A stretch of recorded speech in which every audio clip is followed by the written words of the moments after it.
नमस्कार, मैं हूं निकिता और आप देख रहे हैं सत्य हिंदी।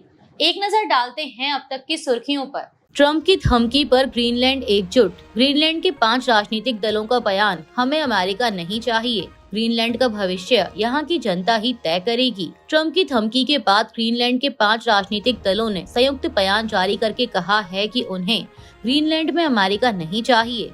ग्रीनलैंड की संसद के सभी राजनीतिक नेताओं ने अमेरिकी राष्ट्रपति डोनाल्ड ट्रंप द्वारा धमकी देने पर एक संयुक्त प्रतिक्रिया जारी की, जिसमें उन्होंने कहा कि ग्रीनलैंड का भविष्य केवल वहां की जनता द्वारा ही तय किया जा सकता है।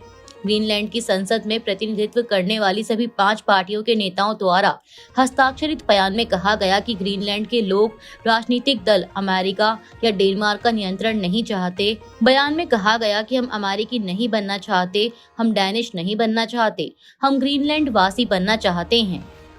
ग्रीनलैंड पर बोले ट्रंप, आसान या कठिन तरीके से करना ही होगा कुछ। ग्रीनलैंड नहीं लिया तो रूस और चीन कर लेंगे कब्जा, ट्रंप। यूरोपीय देशों ने ट्रंप के बयान का किया कड़ा विरोध। अमेरिका के राष्ट्रपति डोनाल्ड ट्रंप ने एक बार फिर ग्रीनलैंड पर कब्जा करने की इच्छा जताते हुए कहा है कि अमेरिका को इस द्वीप के साथ कुछ करना ही होगा, चाहे आसान तरीके से हो या कठिन तरीके से।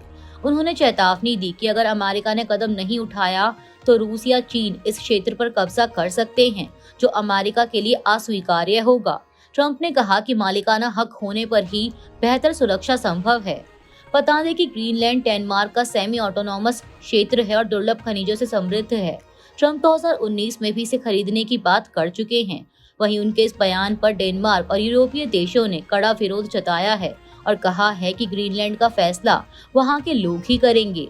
सर्वे के अनुसार 85% निवासी अमेरिका में शामिल होने के खिलाफ हैं। आईपैक मामला, कोलकाता हाईकोर्ट में सुनवाई टलने के बाद ईडी पहुंची सुप्रीम कोर्ट। ईडी ने लगाया जांच में पाथा डालने का आरोप। बंगाल सरकार ने भी सुप्रीम कोर्ट में कैविएट दाखिल किया।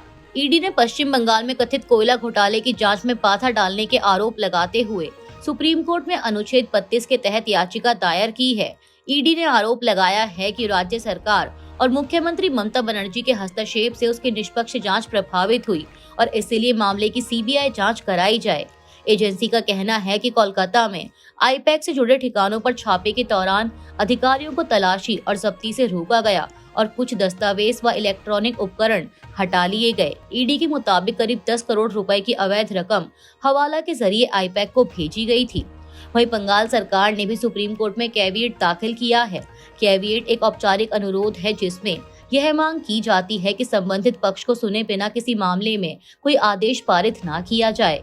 बता दें कि इससे पहले कोलकाता हाई कोर्ट में भी इस मामले की सुनवाई 14 जनवरी के बाद तक टाल दी गई, जिसके बाद ईडी सुप्रीम कोर्ट पहुंची, जबकि टीएमसी और आईपैक ने ईडी के आरोपों को बेबुनियाद बताया है। बदलापुर यौन उत्पीड़न केस, सह आरोपी तुषार आप्टे बना भाजपा का मनोनीत पार्षद। पॉक्सो केस में नाम आने के बावजूद तुषार आप्टे को नगर परिषद में जगह, भाजपा के फैसले पर उठे सवाल। महाराष्ट्र के ठाणे जिले के बदलापुर में एक स्कूल में यौन उत्पीड़न के मामले से जुड़े सह आरोपी तुषार आप्टे को भाजपा ने कुलगांव बदलापुर नगर परिषद में मनोनीत पार्षद बनाया है। नगर परिषद अध्यक्ष ने आप्टे की नियुक्ति की पुष्टि की। आप्टे पर आरोप है कि उसने स्कूल में 2 नाबालिग छात्राओं के यौन शोषण की घटना की सूचना नहीं दी थी, जिस पर उसके खिलाफ पॉक्सो कानून के तहत मामला दर्ज हुआ था। घटना के 44 दिन बाद उसकी गिरफ्तारी हुई और 48 घंटों में उसे जमानत भी मिल गई, जबकि मामला अभी अदालत में चल रहा है। भाजपा नेताओं ने कहा कि आप्टे का दोष सिद्ध नहीं हुआ है और वह सामाजिक कार्यकर्ता रहे हैं। इस मामले के मुख्य आरोपी अक्षय शिंदे की सितंबर 2024 में पुलिस मुठभेड़ में मौत हो चुकी है। ईरान में बगावत तेज, रजा पहलवी का शहरों पर कब्जे का आह्वान। रजा पहलवी ने की ट्रंप से सीधे हस्तक्षेप की मांग। ईरान में अब तक 62 मौतें, 2300 गिरफ्तारियां। ईरान में हालात बिगड़ते जा रहे हैं, अमेरिका का दखल कभी भी संभव है। ईरान के क्राउन प्रिंस रजा पहलवी ने प्रदर्शनकारियों से आग्रह किया है कि वे शनिवार 10 जनवरी और रविवार 11 जनवरी को शाम 6 बजे से सड़कों पर उतरें और शहरों के सेंटरों पर कब्जा करने की तैयारी करें। उन्होंने कहा कि अब उनका लक्ष्य केवल सड़कों पर उतरना नहीं, बल्कि शहर के केंद्रों पर विजय प्राप्त करना और उनका बचाव करना है। उन्होंने यह भी कहा कि वह जल्द ही अपने देश ईरान लौटने की तैयारी कर रहे हैं। रजा पहलवी ने यूएस राष्ट्रपति ट्रंप से अपील की है कि वो ईरान के मामले में अब सीधा हस्तक्षेप करें। यूएस में स्थित human rights activist news agency के अनुसार देशव्यापी विरोध प्रदर्शनों में मरने वालों की संख्या बढ़कर कम से कम 62 हो गई है। इसके अलावा प्रदर्शनों के दौरान कम से कम 2300 गिरफ्तारियां भी हुई हैं।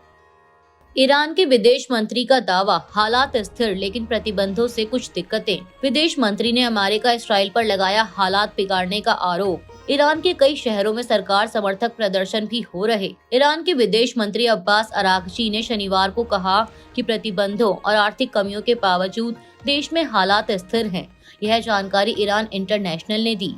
अरागची ने कहा कि ईरान में कुल मिलाकर स्थिति अच्छी है, हालांकि प्रतिबंधों और आर्थिक कमियों के कारण कुछ समस्याएं हैं। ईरान में कई स्कूलों और यूनिवर्सिटीज में शनिवार को ऑनलाइन कक्षाएं आयोजित की गई, जो ईरान में सप्ताह की शुरुआत का दिन होता है। एपी की रिपोर्ट के अनुसार ईरान के कई शहरों में सरकार समर्थक प्रदर्शन भी हो रहे हैं।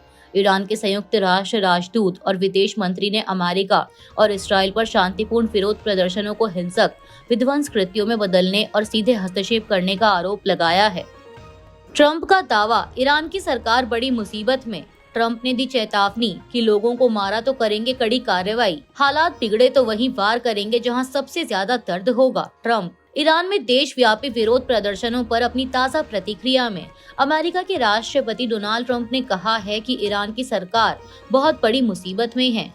उन्होंने कहा कि मुझे लगता है कि पिछले कुछ हफ्तों में लोगों ने शहरों पर कब्जा कर लिया है, जिसके बारे में किसी ने सोचा भी नहीं था कि ऐसा सच में हो सकता है। ट्रंप ने दोहराया कि वह स्थिति पर करीब से नजर रख रहे हैं। उन्होंने कहा कि मैंने बहुत मजबूती से कहा है कि अगर वे यानी ईरान की सरकार पहले की तरह लोगों को मारना शुरू करते हैं तो हम कार्रवाई करेंगे।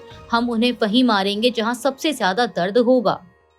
ईरान के प्रदर्शनों पर कनाडा ने जताई चिंता। प्रधानमंत्री मार्क कार्नी ने की प्रदर्शनकारियों पर कार्रवाई की निंदा। पीएम कार्नी बोले, ईरान में हिंसा और गिरफ्तारियां बेहद चिंताजनक। ईरान में पिछले 13 दिनों से जारी सरकार विरोधी प्रदर्शनों पर अब अंतर्राष्ट्रीय चिंता भी बढ़ने लगी है। कनाडा के प्रधानमंत्री मार्क कार्नी ने प्रदर्शनकारियों के खिलाफ ईरानी सरकार की कार्रवाई पर गंभीर चिंता जताई है। उन्होंने सोशल मीडिया पर लिखा कि ईरानी शासन द्वारा अपने ही लोगों के खिलाफ हिंसा, मनमानी गिरफ्तारियां और डराने धमकाने की खबरें बेहद चिंताजनक हैं। कार्नी ने प्रदर्शनकारियों की हत्या की कड़ी निंदा करते हुए ईरान से अभिव्यक्ति की आजादी और शांतिपूर्ण प्रदर्शन की अनुमति देने की मांग की है। खामेनेई का ट्रंप पर तीखा हमला। ट्रंप की तुलना तानाशाह और घमंडी शासकों से की। खामेनेई बोले, पुराने तानाशाहों की तरह ही होगा पतन। ईरान के सर्वोच्च नेता आयतुल्लाह अली खामेनेई ने अमेरिका के राष्ट्रपति ट्रंप की तुलना दुनिया के तानाशाह और घमंडी शासकों से की है।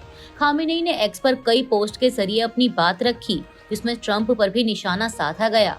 उन्होंने कहा कि अमेरिका के राष्ट्रपति जो पूरी दुनिया के बारे में घमंड से फैसले करते हैं, उन्हें पता होना चाहिए कि दुनिया के तानाशाह और घमंडी शासक जैसे फिरौन, निमरूद, मोहम्मद रजा पहलवी और ऐसे दूसरे शासकों का पतन तब हुआ जब उनका घमंड चरम पर था। उनका भी पतन होगा। खामेनेई ने दावा किया कि आज ईरान क्रांति से पहले की तुलना में ज्यादा सुसज्जित और हथियारों से लैस है। हमारी आध्यात्मिक ताकत और पारंपरिक हथियारों की तुलना पुराने समय से नहीं की जा सकती। पहले की तरह आज भी अमेरिका ईरान के बारे में अपनी समझ में गलत है। खामेनेई ने कहा कि सभी को पता होना चाहिए कि ईरान, जिसे लाखों सम्मानित लोगों के बलिदान से बनाया गया था, तबाही मचाने वालों के सामने पीछे नहीं हटेगा। आयतुल्लाह अली खामेनेई ने आगे कहा कि 12 दिन के युद्ध में हमारे देश के 1000 से ज्यादा नागरिक शहीद हुए। अमेरिकी राष्ट्रपति ने कहा कि उन्होंने इसका आदेश दिया था, तो उन्होंने मान लिया कि ईरानियों का खून उनके हाथों में है और अब वह कह रहे हैं कि वह ईरानी राष्ट्र के साथ हैं। खामेनेई ने वेनेजुएला की घटना को लेकर भी ट्रंप पर निशाना साधा। उन्होंने लिखा कि आप देख सकते हैं कि उन्होंने लैटिन अमेरिका के एक देश को कैसे घेर लिया और वहां कुछ कदम उठाए हैं। उन्हें शर्म भी नहीं आती और वे साफ साफ कहते हैं कि यह तेल के लिए था। यूपी में वोटर लिस्ट सुधार के लिए पुके कॉल विद पीएलओ सेवा शुरू। कॉल बुक होने के 48 घंटे के भीतर पीएलओ को संपर्क करना होगा। 6 फरवरी तक दावे आपत्तियां दर्ज करने की प्रक्रिया जारी रहेगी।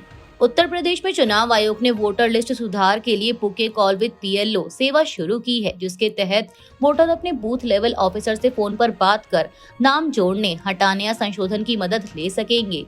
यह सुविधा toll free number 1811 1950 voters.eci.gov.in website और ECI नेट ऐप पर उपलब्ध है।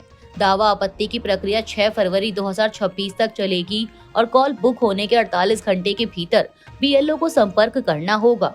यूपी की ड्राफ्ट लिस्ट में 2.89 करोड़ नाम हटाए गए हैं, जिसके बाद कुल वोटरों की संख्या 12.55 करोड़ रह गई है।